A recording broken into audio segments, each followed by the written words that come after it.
వైఎస్ఆర్ కడప జిల్లా మైదుకూరు నియోజకవర్గం మైదుకూరులో CM YS Jaganmohan Reddy మాట్లాడుతూ 14 ఏళ్లు సీఎంగా ఉండి పేదలకు ఏం చేశారని నేను చంద్రబాబుని అడిగితే ఎల్లో మీడియా దత్తపుత్రుడు వదినమ్మకు చంద్రబాబు కాంగ్రెస్ కు కోపం వచ్చి బూతులు తిడుతున్నా వీరి సంస్కారానికి ఒక్క నమస్కారం. అలాగే ఈ 14 ఏళ్ల పరిపాలనలో మీరు పెట్టిన పథకం ఒకటన్నా ప్రజలకు గుర్తొస్తుందా? మళ్ళీ సూపర్ 6 సూపర్ 7 అనే కొత్త మేనిఫెస్టో, కొత్త మోసాలు, కొత్తగా అబద్ధాలు, అలాగే ఇంటింటికి కేజీ బంగారం, ఒక బెంచ్ కార్ ఇస్తామని అబద్ధాలు ఆడుతున్నారు.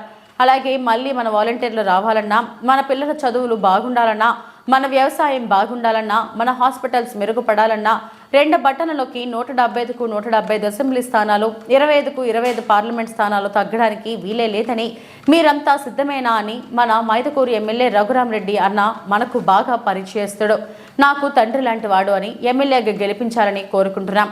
అలాగే వైఎస్ అవినాష్ రెడ్డి యువకుడు, ఉత్సాహవంతుడు, నా తమ్ముడిని ఎంపీగా గెలిపించాలని కోరుకుంటున్నాను.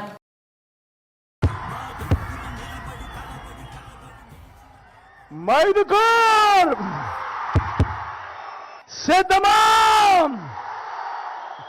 గతంలో ఎప్పుడు కూడా జరగని విధంగా ఏకంగా 2,70,000 కోట్ల రూపాయలు డీబీటీగా, 2,31,000 ప్రభుత్వ ఉద్యోగాలు, రాష్ట్రంలో ఎప్పుడు జరగనట్టుగా మేనిఫెస్టోలో చెప్పిన 99% వాగ్దానాల అమలు, గతంలో ఎప్పుడు జరగని విధంగా మారిన ప్రభుత్వ బడులు, పిల్లల చదువులు, చరిత్రలో ఎప్పుడు చూడని విధంగా లంచాలు లేకుండా, వివక్ష లేకుండా ఇంటి వద్దకే పౌర సేవలు, ఇంటి వద్దకే పథకాలు, చేయి పట్టుకొని నడిపించే వైద్యం, వ్యవసాయం, చరిత్రలో ఎప్పుడు చూడని విధంగా సామాజిక న్యాయం. ఒక మాటలో చెప్పాలి అనంటే ఇవన్నీ కూడా గతంలో ఎప్పుడు జరగని విధంగా ఈ 58 నెలల కాలంలోనే విప్లవాత్మక మార్పులు. మరి ఇలాంటి మార్పుల మధ్య మే 13వ తారీఖున, అంటే 2 వారాలు కూడా సరిగ్గా లేవు, మే 13వ తారీఖున ఎన్నికలు జరగనున్నాయి. ఈ ఎన్నికలు పేదలకు, చంద్రబాబు మోసాలకు మధ్య జరుగుతా ఉన్న యుద్ధం.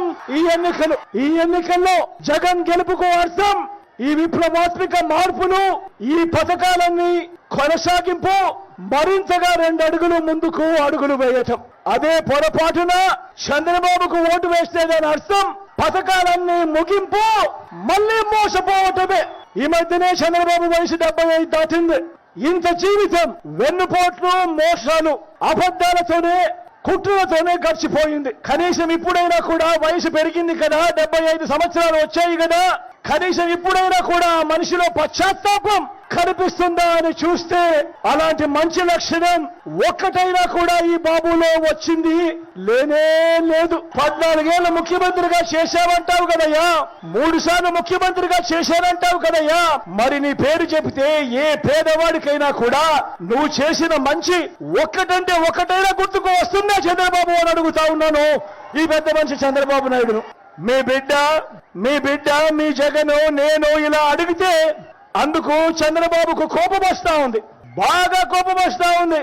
మా చంద్రబాబును ఇలాంటి ప్రశ్నలు అడుగుతావా అని చెప్పి ఈనాడుకు కోపం వస్తా ఉంది, ఆంధ్రజ్యోతికి కోపం వస్తా ఉంది, TV5కు కోపం వస్తా ఉంది, దత్తపుత్రుడికి కోపం వస్తా ఉంది, వదినమ్మకు కోపం వస్తా ఉంది.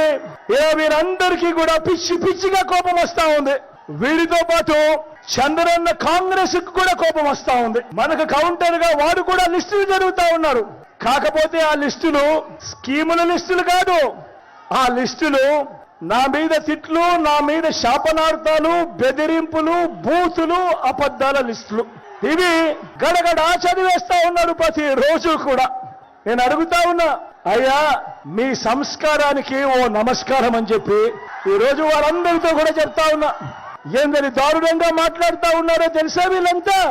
జగన్ను మనిషనాల్లో, రాక్షసుడనాల్లో అర్థం కావడం లేదట చంద్రబాబుకు. జగన్ను ఎందుకు చంపకూడదు అని అడుగుతాడు ఈ పెద్ద మనిషి చంద్రబాబు. పనిలో పనిగా జగన్ను పాతేస్తాను అని చెప్పి కూడా అంటాడు ఈ పెద్ద మనిషి చంద్రబాబు. మొన్న నందుకొట్టుకూరులో అన్న మాటలివి, మొన్న బుచ్చిరెడ్డిపాలెంలో, నెల్లూరులో, కొవ్వూరులో అన్న మాటలివి. నిజంగా నేను అడుగుతా ఉన్నా, చేతగాని వాడికి కోపం ఎక్కువ అని ఒక సామెత ఉంది. బాబు, ఓ చంద్రబాబు, నువ్వు పేదలకు చేసిన మంచేమిటి అంటే నీ దగ్గర నుంచి సమాధానం లేదు. పాత మేనిఫెస్టోను నువ్వు అమలు చేసావా అంటే నీ దగ్గర నుంచి సమాధానం రాదు. మరి నీ కొత్త మేనిఫెస్టోకు విశ్వసనీయత ఏమిటి, విలువ ఏమిటి అంటే దానికి సమాధానం రాదు. ప్రజలకు జవాబు చెప్పకుండా జగన్ను తిట్టి తిట్టి తిట్టి తిట్టి పెడితే అయ్యా చంద్రబాబు ఏమి ప్రయోజనం అయ్యా చంద్రబాబు అని సందర్భంగా వీళ్ళందరికీ కూడా చెప్తా ఉన్నా. పోనీ ప్రత్యేక హోదా ఏమైనా తెచ్చాడా? దాన్ని అమ్మేశాడు. ఇప్పుడు మళ్ళీ ఇదే ముగ్గురు. నేను అడుగుతా ఉన్నా మిమ్మల్ని అందరినీ కూడా, మరి ఇలాంటి వారిని నమ్మచ్చా అని అడుగుతా ఉన్నా నేను మీ అందరితో కూడా. గట్టిగా రెండు చేతులు పైకెత్తాలి. ఇలా ఇలా ఇలా ఇలా ఇలా ఇలా ఇలా ఇలా ఇలా. మళ్ళీ ఇదే ముగ్గురు ఇవాళ అంటా ఉన్నారు సూపర్ 6 అంటా ఉన్నారు. మళ్ళీ కొత్త మేనిఫెస్టో అంట, మళ్ళీ కొత్త మోసాలంట, కొత్త అబద్ధాలంట. సూపర్ 6 అంటా ఉన్నారు, సూపర్ 7 అంటా ఉన్నారు. ఇంటింటికి కేజీ బంగారం అంటే నమ్ముతారా? నమ్ముతారా అక్క? ఇంటింటికి బెంచ్ కారు కోరిస్తారంట నమ్ముతారా?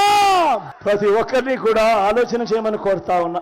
వీళ్ళు చేస్తా ఉన్న మోసాలు, వీళ్ళు చేస్తా ఉన్న అబద్ధాలను మనమందరం కూడా గట్టిగా బదులు ఇవ్వాల్సిన సమయం వచ్చింది అని ప్రతి ఒక్కరూ జ్ఞాపకం పెట్టుకోమని కోరుతా ఉన్నా. ప్రతి ఒక్కరిని మళ్ళీ అడుగుతా ఉన్నా, వాలంటీర్లు మళ్ళీ మీ ఇంటికే రావాలన్నా, పేదవాడి భవిష్యత్ మారాలన్నా, పథకాలన్నీ కొనసాగాలన్నా, లంచాలు వివక్ష లేని పాలన జరగాలన్నా, మన పిల్లలు, మన బడులు, మన చదువులు బాగుపడాలన్నా, మన వ్యవసాయము, మన హాస్పిటల్లు మెరుగుపడాలన్నా ప్రతి ఒక్కరూ కూడా 2 బటన్లు ఫ్యాన్ మీద నొక్కాలి.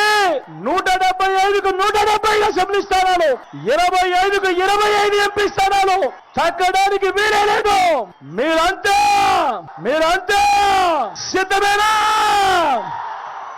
అక్క మన గుర్తు ఫ్యాను, అన్న మన గుర్తు ఫ్యాను, తమ్ముడు మన గుర్తు ఫ్యాను. మంచి చేసిన